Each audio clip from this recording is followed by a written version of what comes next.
You've got to get mad. You've got to say, I'm a human being. God damn it. My life has value.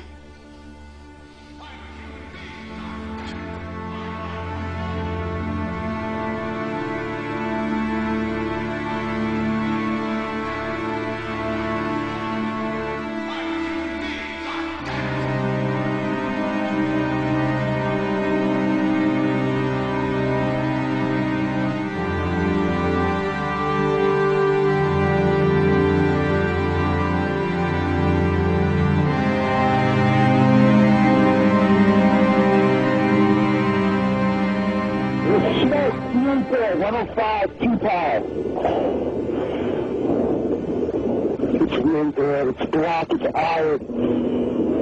My wife thinks I'm all right. I called her and said I was leaving the building. I was fine, man. Bang. It's three of us, 2 broken windows. Oh, God!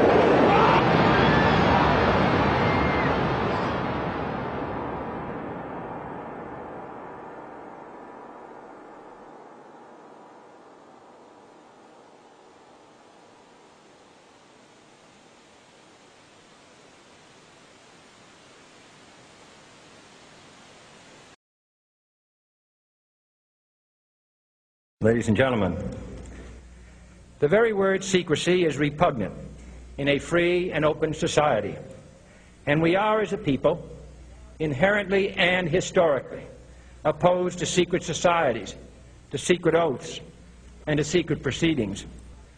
For we are opposed around the world by a monolithic and ruthless conspiracy that relies primarily on covert means for expanding its sphere of influence, on infiltration instead of invasion, on subversion instead of elections, on intimidation instead of free choice.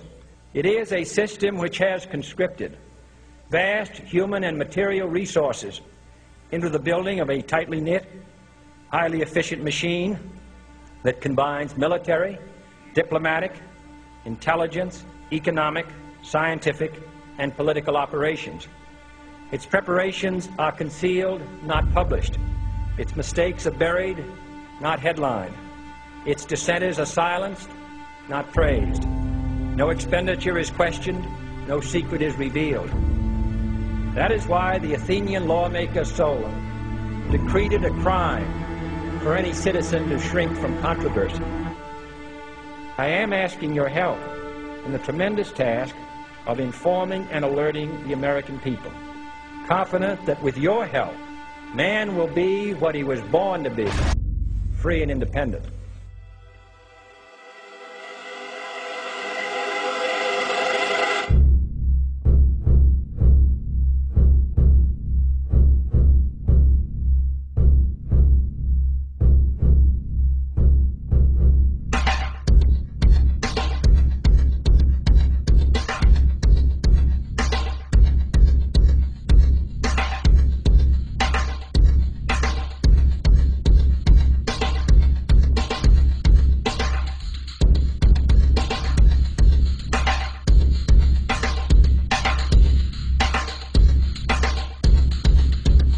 In 1775, the American Revolutionary War began as the American colonies sought to detach from England and its oppressive monarchy. Though many reasons are cited for the revolution, one in particular sticks out as the prime cause: that King George III of England outlawed the interest-free, independent currency the colonies were producing and using for themselves, in turn forcing them to borrow money from the Central Bank of England at interest, immediately putting the colonies into debt. And, as Benjamin Franklin later wrote, the refusal of King George III to allow the colonies to operate an honest money system which freed the ordinary man from the clutches of the money manipulators was probably the prime cause of the Revolution. In 1783, America won its independence from England. However, its battle against the central bank concept and the corrupt, greed-filled men associated with it had just begun. So what is a central bank? A central bank is an institution that produces the currency of an entire nation. Based on historical precedent, two specific powers are inherent in central banking practice: the control of interest rates and the control of the money supply, or inflation. The central bank does not simply supply a government's economy with money, it loans it to them at interest. Then, through the use of increasing and decreasing the supply of money, the central bank regulates the value of the currency being issued.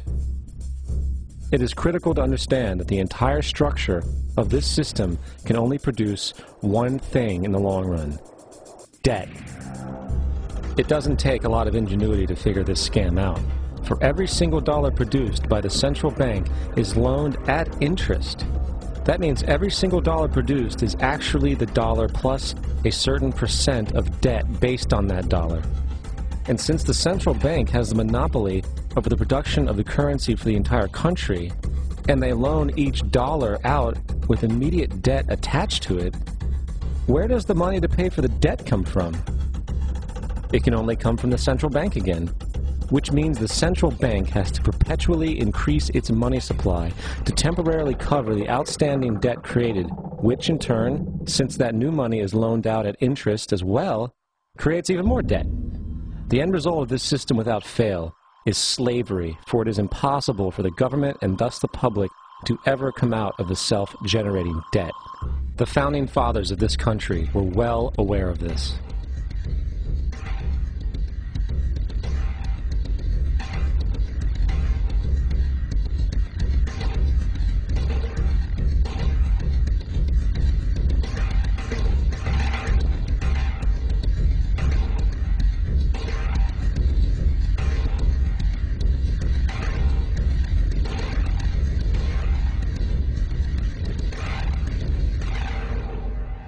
By the early 20th century, the U.S. had already implemented and removed a few central banking systems, which were swindled into place by ruthless banking interests.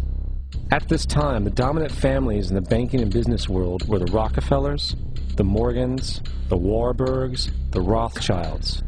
And in the early 1900s, they sought to push, once again, legislation to create another central bank. However, they knew the government and public were very weary of such an institution, so they needed to create an incident to affect public opinion.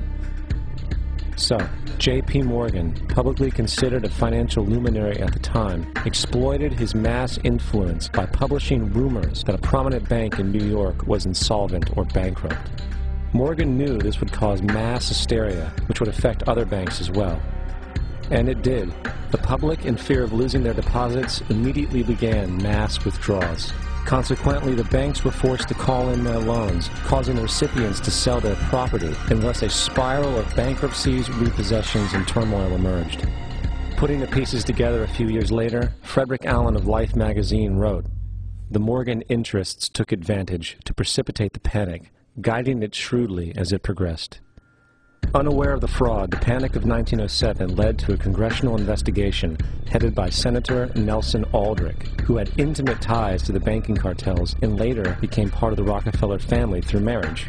The commission, led by Aldrich, recommended a central bank should be implemented so a panic like 1907 could never happen again.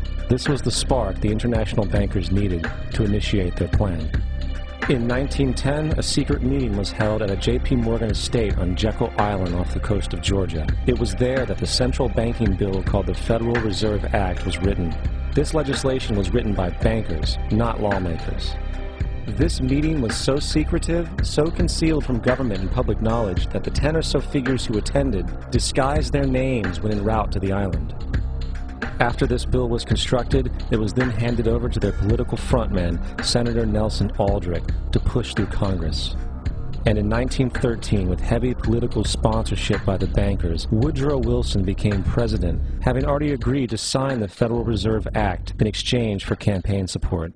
And 2 days before Christmas, when most of Congress was at home with their families, the Federal Reserve Act was voted in, and Wilson in turn made it law. Years later, Woodrow Wilson wrote, in regret,